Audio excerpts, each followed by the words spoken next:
Bonjour tout le monde. Bonjour, j'espère que... Voilà.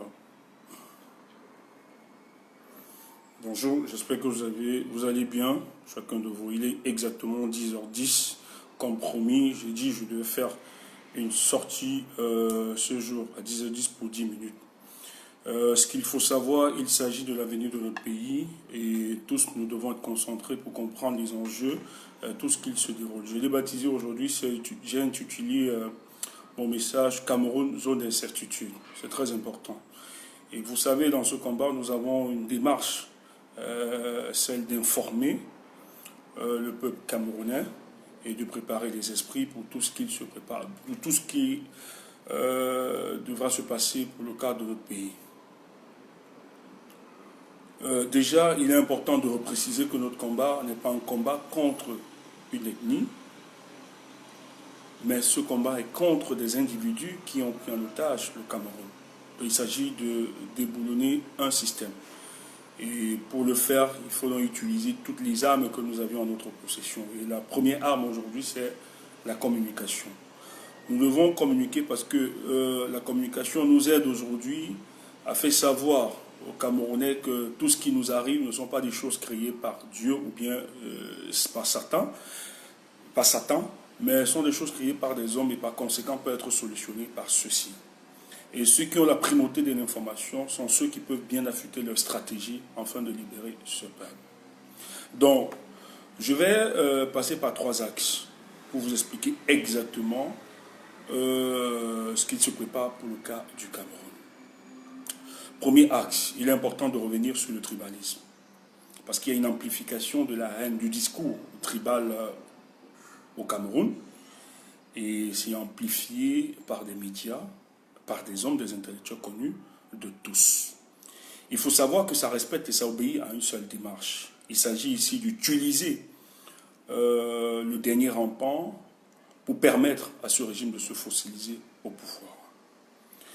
Mais je tiens à vous rappeler que 3 chaînes, déjà de télévision que je vais citer, et en dehors des 3 chaînes, il y a des chaînes de radio, il y a la presse écrite, qui ont été consultées par le cabinet civil et qui ont reçu pour instruction d'amplifier le discours tribal, donc la stigmatisation d'une communauté. Donc, la première étape, il s'agit de préparer psychologiquement des peuples pour créer une guerre civile, pour empêcher les Camerounais de pouvoir se mettre ensemble afin de faire partie du régime de M. Paul Biya. Les 3 chaînes, vous les connaissez, chaînes de télévision. Vous aviez vu B-News de NS Obama, qui lui avait demandé pardon au peuple camerounais, se disant qu'il devait suivre une nouvelle conduite, aller avoir une nouvelle direction. Vous avez vu Vision 4, qui a toujours excellé dans ce sens-là. Et vous avez vu la chaîne publique, celle payée, une chaîne payée par le contribuable camerounais, qui s'est mis à contribution dans ces manœuvres. Je tiens à vous rappeler que, en dehors il y a de la presse écrite, il y a beaucoup de presse que je ne vais pas citer, presse écrite et même des radios, qui ont été mis en contribution. Et ils ont reçu des instructions fortes. Et ça, c'est moyennant un financement derrière. Ils ont reçu des instructions de mettre une stratégie de communication afin de stigmatiser une communauté dans le but d'empêcher les Camerounais de porter ce combat noble pour la libération de notre pays. C'est pour ça que vous aviez vu beaucoup. Ce week-end, lorsque nous avions décidé d'organiser une manifestation à Genève, beaucoup sont sortis, beaucoup de ces médias n'ont pas été dans le journalisme, n'ont pas fait le journalisme. Quand vous avez écouté beaucoup, ce n'était pas professionnaliste, c'était une campagne de stigmatisation d'une communauté. Et d'ailleurs, je remercie beaucoup qui ont dénoncé, qui ont vu, qui ont été avertis par rapport à ces propos. Je dis bien, je précise, que cette logique obéit à un schéma. Il s'agit ici d'amplifier la haine tribale pour diviser les communautés et empêcher que finalement le régime de M. Biya puisse tomber. Vous avez donc des intellectuels, des noms que vous connaissez, qui, eux, chaque jour vont être invités de plus en plus sur les plateaux, et ça, ils sont monnayés, pour amplifier ce discours, afin d'empêcher les Camerounais de se mettre ensemble pour la libération de notre pays. Donc, Enes Obama, Belinga Moutou de Enes Obama de B-News, est dans le coup, Belinga Amougou de Vision 4, vous avez la CIATV, chaîne publique, payée par le contribuable camerounais, a été mis en contribution. Vous avez les intellectuels dont je ne vais pas citer des noms, soi-disant intellectuels entre guillemets, parce que je ne peux pas appeler ça des intellectuels, parce que l'intellectuel est celui-là qui a un souci d'objectivité dans tout ce qu'il fait dans son analyse. Mais vous vous rendez compte que beaucoup ont été recrutés pour diffuser une haine, un message pour stigmatiser une communauté et empêcher la cristallisation des frustrations du peuple camerounais. Donc, nous assistons aujourd'hui à l'amplification du discours tribal qui est la préparation psychologique de certains peuples, afin qu'ils arrivent à un affrontement véritable. Et de nos sources, vous avez des caciques, des pontes de ce régime qui sont en train de se préparer, qui ont même décidé d'acheter des machettes, des armes, que s'il arrive dans les jours qui suivent, s'il arrivait que le régime de M. Paul Biya tombe, ils vont s'attaquer à la communauté bamileke. Beaucoup n'y cachent plus, beaucoup l'assument, le déclarent. Je pense que des associations ont été constituées de par le monde, sont en train de recenser toutes ces données, tous ces éléments, pour interpeller, mettre en garde la communauté internationale pour le génocide qui se prépare au niveau du Cameroun. Donc nous le disons pour préparer les Camerounais. Et pourquoi cette démarche? En fait, cette démarche précise exactement les jours et le fonctionnement, l'avenir politique de notre pays est très en mal. Il est aujourd'hui, c'est vrai, on ne va pas parler de notoriété publique, mais il faut le savoir, que de plus en plus, les informations qui nous remontent sont des informations qui ne sont pas du tout bonnes. Et ils ont ces quelques informations. Et quelles sont ces informations? Ça, c'est le deuxième axe. Parce que l'amplification de la haine tribale obéit juste à une stratégie, en fait, obéit à une stratégie bien encadrée, bien pensée, bien organisée scientifiquement. Mais ceci est dû à une information qu'on refuse de dire aux Camerounais. Cette information, c'est que, je ne sais pas pourquoi, on cache l'état de santé du président de la République, où on joue tout un flot. Le président Paul Biya a été opéré pour des problèmes neurologiques, il souffre d'Alzheimer, et cette opération, depuis le 13 juillet, il a été opéré, a mal tourné. Actuellement où je vous parle, il y a une complication depuis 2 jours. Et il se trouve dans le coma, il est dans le coma, dans un état comateux. Et tous ceux qui sont proches de lui ou bien de loin estiment que son pronostic vital est engagé. Donc il est fort probable que M. Paul Biya ne puisse pas rentrer. S'il rentre, entre guillemets, peut-être, je ne sais pas. Mais depuis 2 jours, sa situation a compliqué, est tellement très compliquée. Et je tiens à vous dire que les services de renseignement français ont donné beaucoup de leur contribution depuis quelques jours. Parce que tout ce que la Suisse est en train de faire, tout ce que vous aviez vu faire la Suisse a un soutien que les gens n'en parlent pas trop.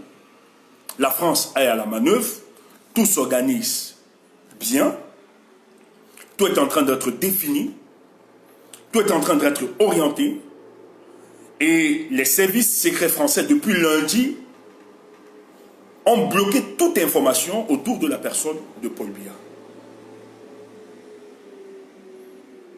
Il est dans un état comateux dont il ne pourra pas rentrer parce qu'il était annoncé faire 2 semaines.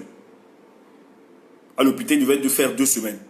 On a essayé de le réveiller, mais ça ne va pas. Sa situation s'est dégradée. C'est une exclusivité que je vous donne. Beaucoup ne vont pas vous donner cette exclusivité. C'est caché. Et la France est à la manœuvre. Il ne faut pas l'ignorer. Elle est en train de travailler actuellement pour mettre sur pied tout scénario. Donc cache cette information.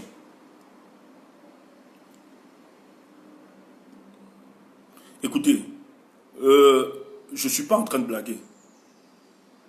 Je ne suis pas en train de blaguer. C'est une information à prendre au sérieux. Nous sommes très sérieux de ce que nous disons et de ce que nous racontons. Son état est critique. Son état s'est empiré. Autour de cet hôpital, vous aviez le renseignement français, beaucoup qui sont là. L'information est très cachée aujourd'hui. Est fermée, c'est compliqué. Il n'est pas mort. Il n'est pas encore mort. Ça, je tiens à vous rappeler. N'allez pas dire que Stéphane a dit qu'il est mort. Il n'est pas encore mort. Donc, c'est compliqué. Donc, tout peut arriver, cher peuple. Et par rapport à cette information, vous avez certains pontes de ce régime, quelques-uns, bien identifiés, qui sont en train de préparer. Si la situation se complique et les choses n'allaient pas dans le sens voulu de ceux-ci, il y a un massacre qui va être organisé particulièrement dans la ville de Yaoundé. Et les autres villes vont suivre. Donc j'appelle les Camerounais à la vigilance. J'interpelle tous les amis du peuple camerounais de regarder et d'écouter, de suivre la situation, l'évolution sociopolitique de notre pays. C'est très important. Notre rôle, c'est d'avertir. Notre rôle, c'est d'interpeller tout le monde. Les gens disent qu'ils ont cette information, mais ils n'ont pas de précision dans cette information. Nous avons l'obligation de venir confirmer cette information, que tout va mal. Et le troisième axe, il y a une préparation. Je ne vais pas donner le nom de la personne. Mais ce monsieur fait le défilé partout. Il a fait un défilé de tous les médias. Et dans le deal, parce qu'il y avait des réseaux fractionnels qui se bagarraient sur la question de la succession de M. Paul Biya à la tête du Cameroun. Un consensus a été trouvé actuellement. Ce monsieur a un certain consensus autour de lui et qui a même le soutien aujourd'hui de la France, qui estime que si le pire arrive, donc le décès de M. Paul Biya arriverait, le RDPC devait présenter ce monsieur comme candidat. Donc, il est en train de travailler. Vous allez écouter, son discours change, sa tonalité, son expression, son approche change de plus en plus. Donc, nous sommes ici dans une logique de remplacement à la tête du Cameroun d'un fils, pas le fils naturel ou biologique, quoi, ou adoptif de Paul Biya, mais d'un dauphin qui va assurer la continuité de ce système.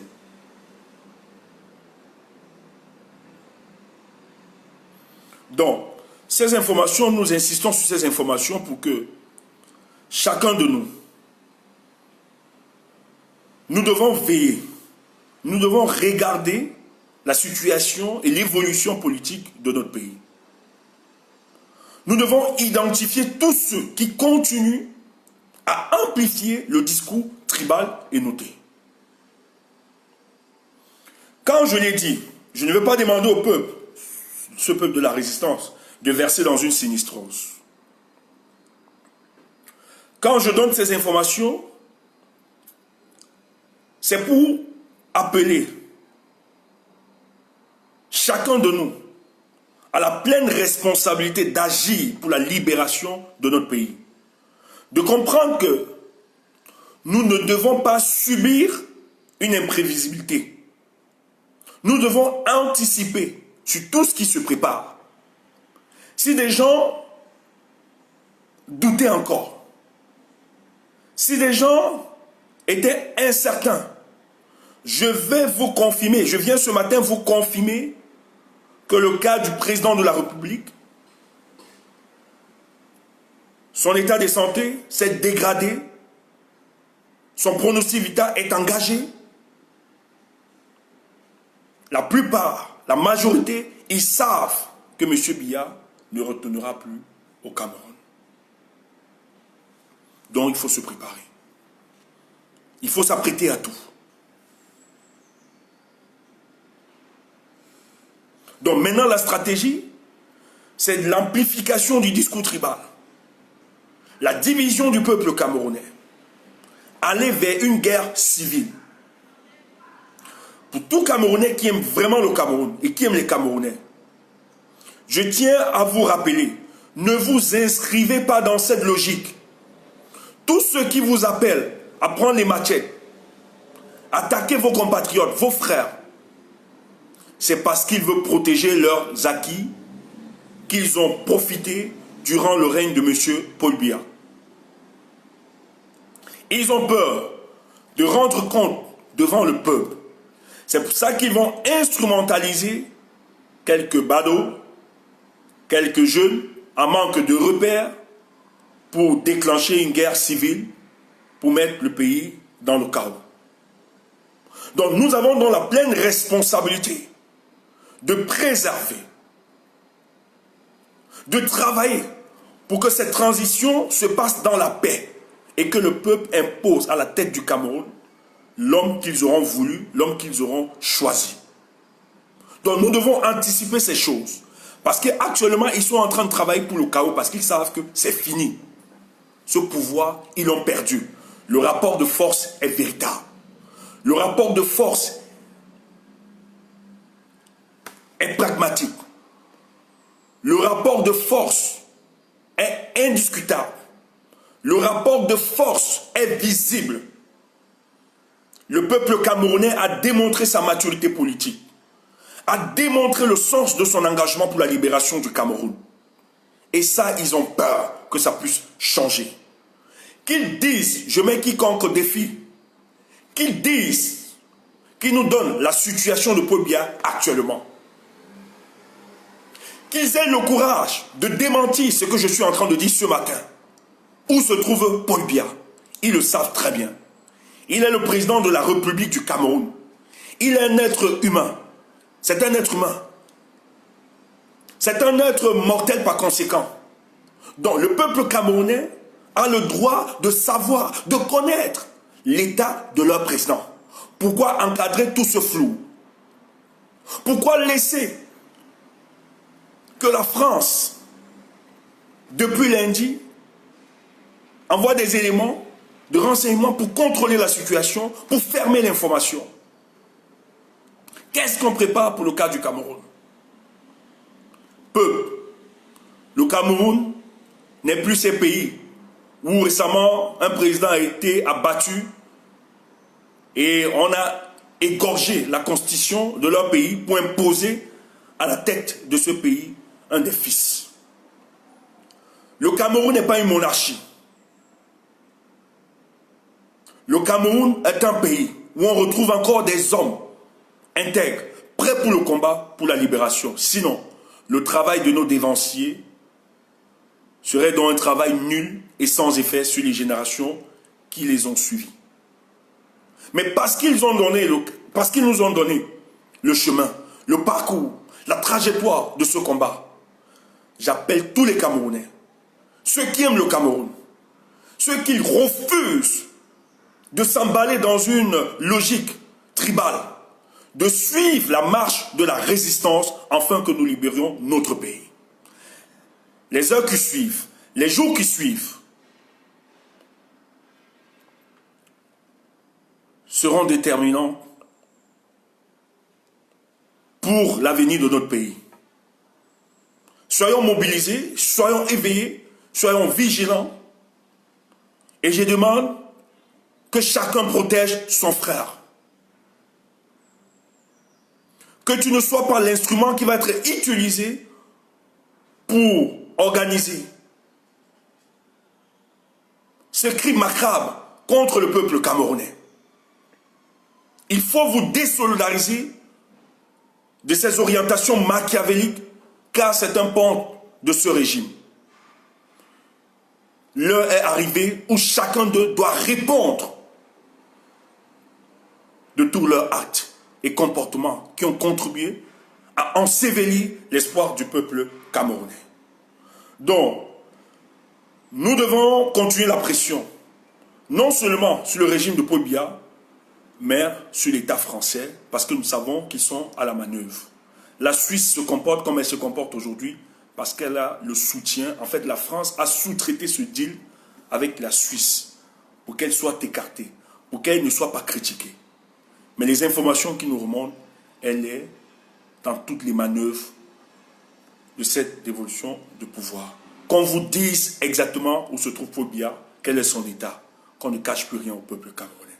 Voilà donc, par les 3 axes, voilà donc les orientations que je voulais vous donner ce matin. L'amplification du discours tribal, qui participe à une logique d'affrontement entre les communautés pour s'aimer le chaos, une guerre civile, afin de permettre à ce régime de se fossiliser. Un cafouillage qui va permettre à quelqu'un de se maintenir. Deuxièmement, l'état de santé du président de la République qui s'est dégradé depuis 2 jours. Il y a une complication, parce qu'il a été opéré, les neurones, on a opéré ses neurones, mais ça n'a pas réagi, il n'est pas sorti de coma, et c'est très compliqué, donc son pronostic vital est engagé. Troisièmement, il y a la préparation d'un monsieur qu'ils estiment avoir le consensus entre les réseaux fractionnels qui peut assurer finalement la continuité de ce système. Et ce monsieur, depuis quelque temps, se balade dans les médias. Il a changé son discours, il a changé le ton. Donc, tous pensent que par défaut, ils vont le choisir. Parce que les réseaux fractionnels n'ont pas pu s'entendre. Il y a trop de débats sur la question du fils même du président Franck Biya. Vous avez Gogo, il y a trop de débats. Donc, aujourd'hui, ils pensent qu'ils sont unanimes. Donc, chers peuples, soyons vigilants, le combat continue. Portez-vous bien.